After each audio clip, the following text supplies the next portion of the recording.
We're never going to be able to have a safe relationship between the public servant, the peace officer, and the citizen. We're not civilians, we are citizens. A teacher kicks a 5-year-old girl in the head at school. Listen to this.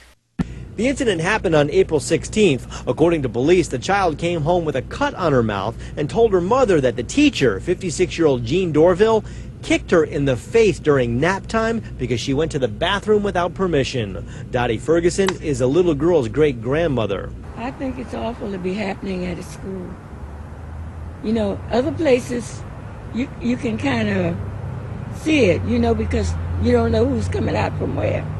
But at a school, that's the last place. Head Start is a federally funded early learning program administered by Miami-Dade County. Most of its centers share campuses with local elementary schools. Dorville has been a Head Start teacher for more than 20 years. Julie Edwards runs the county department that oversees Head Start. She says the school notified DCF as soon as the parent reported the incident and began its own investigation. But Edwards says reports that fellow teachers knew of the incidents and failed to report them are untrue. I am not aware that anyone in our schools were aware of any kickings or allegations of kicking taking place. And this is just an outrage. This is an outrage. I don't know where we're heading in all this. We've got snitches on the street, the Boy Scouts training for terrorism. Gun confiscation will be next. You know, they start out with the marijuana fields, and then they start training them to go door to door, which they've already been doing. Now, here's another thing that's happening over in England. National license plate surveillance grid tracks anti-war protesters. And you see what I'm talking about? Local councils all over the country are querying up to connect their existing CCTV cameras to the national system. If any camera with a high enough resolution can be adapted to work with the new software. Oh my God. You can't even be against the war anymore.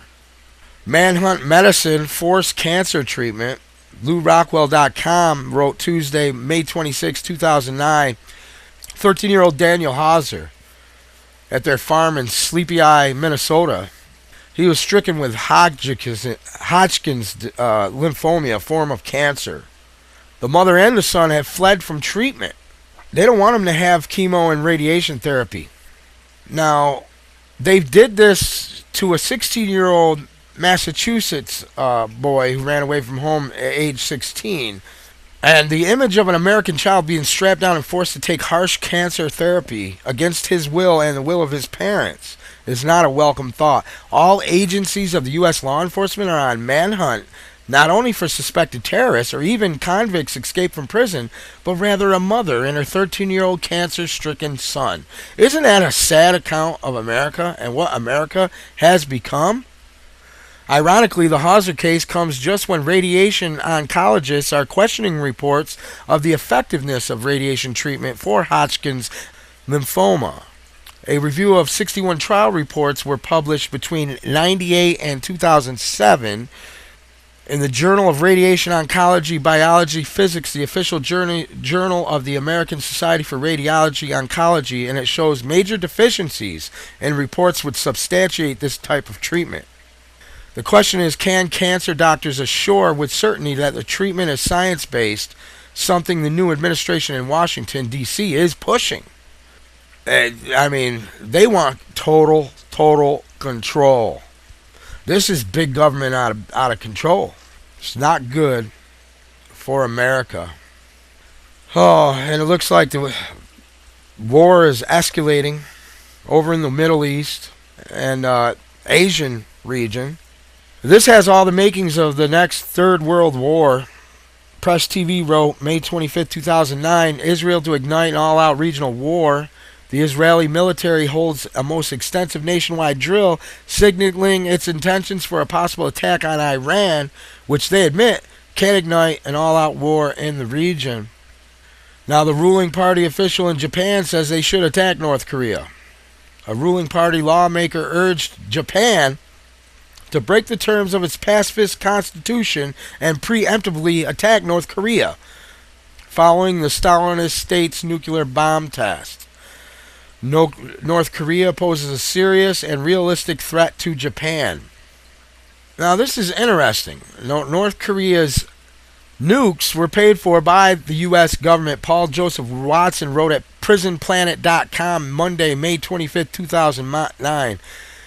Amidst the condemnation of all the following sides, North Korea's second nuclear bomb test, there has been no mention whatsoever of how the secretive Stalinist state got its weapons in the first place. They were paid for by the U.S. government. Both the Clinton and Bush administrations played key roles in helping Kim Jong II develop North Korea's nuclear prowess from the mid-90s onward. Rumsfeld was also the man who presided over a $200 million contract to deliver equipment and services to build 2 light water reactor stations in North Korea in January of 2000. And when he was an executive director of ABB, a spokesman for ABB confirmed that Rumsfeld was nearly at all the board meetings during his involvement with the company. And again, this just goes on and on. And like what I was saying earlier about Jack McLam saying that when tyranny comes, it'll be wearing a uniform. Exactly what that uniform will be on remains to be seen, because Forbes reported May 15, 2009, robots that kill for America. We are surrounded by robots, from automatic dogs and vacuum cleaners at home to assistants in operating rooms and on the factory floor. The most influential and the greatest number of these robots, however, are in a place few Americans see, the battlefield. More than anything, robots are changing the way war works. On Saturday, thousands of Americans will go on U.S. military bases to commemorate Armed Forces Day, designated honor current American servicemen, and show off some of the state-of-the-art weaponry. As never before, people may see flying drones, observation craft, bomb disposers, automated machine guns, independently operating submarines, even if they see experimental devices, warbots that bounce, crawl, and burrow. Some delivery sensory data to soldiers while carrying out instructions to kill. Robotics in war is the most important change in human activity dating back at least 5,000 years. Every mission that soldiers go out in Iraq, there's something automated flying over them. Maybe it's an unmanned vehicle. Maybe it's a drone aircraft. But the point is, Noel Sharkey, back in, I want to say 2005, I reported on this. Maybe it was 2007. But he warned of these robotic killers, and that they are the ones that are going to be used on the American people, because they can't really trust the American people who are in the military to murder their own citizens, but these robots will. Call me crazy, but this is the way I see it. This is what I see happening. I heed the warnings. I see what they're setting up. I know what their plans are, and I'm afraid that they're going full force ahead. Now, a secretive rich cabal met to discuss population control. Secret Billionaire Club meeting at the beginning of the month was primarily focused around population control, a cause embraced by David Rockefeller, Ted Turner, and Bill Gates, have been confirmed by the London Times. Details of the secret confab were thin on the ground, with the initial reports concerning the meeting of rich philanthropists like Rockefeller, Turner, Gates, Warren Buffett, and George Soros, which took place on May 5th in New York City. This occurred at the home of the president of the private Rockefeller University, Sir Paul Nurse. An ABC News report about the confab offered little more than fawning idolatry toward the attendees, and was little more than a sophistic exercise in ass-kissing and creeping adulation for people like Rockefeller and Turner, who portrayed as philanthropic saviors of the planet.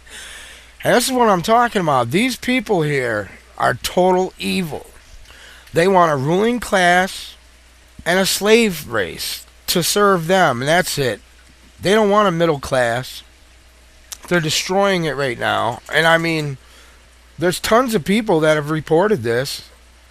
Aaron Russo, who was friends with Nick Rockefeller, told of that, they want population reduction. They want a microchip society, cashless society control grid. You got Kevin Trudeau, who was just on a nationally syndicated radio show this week talking about his encounters with the elite.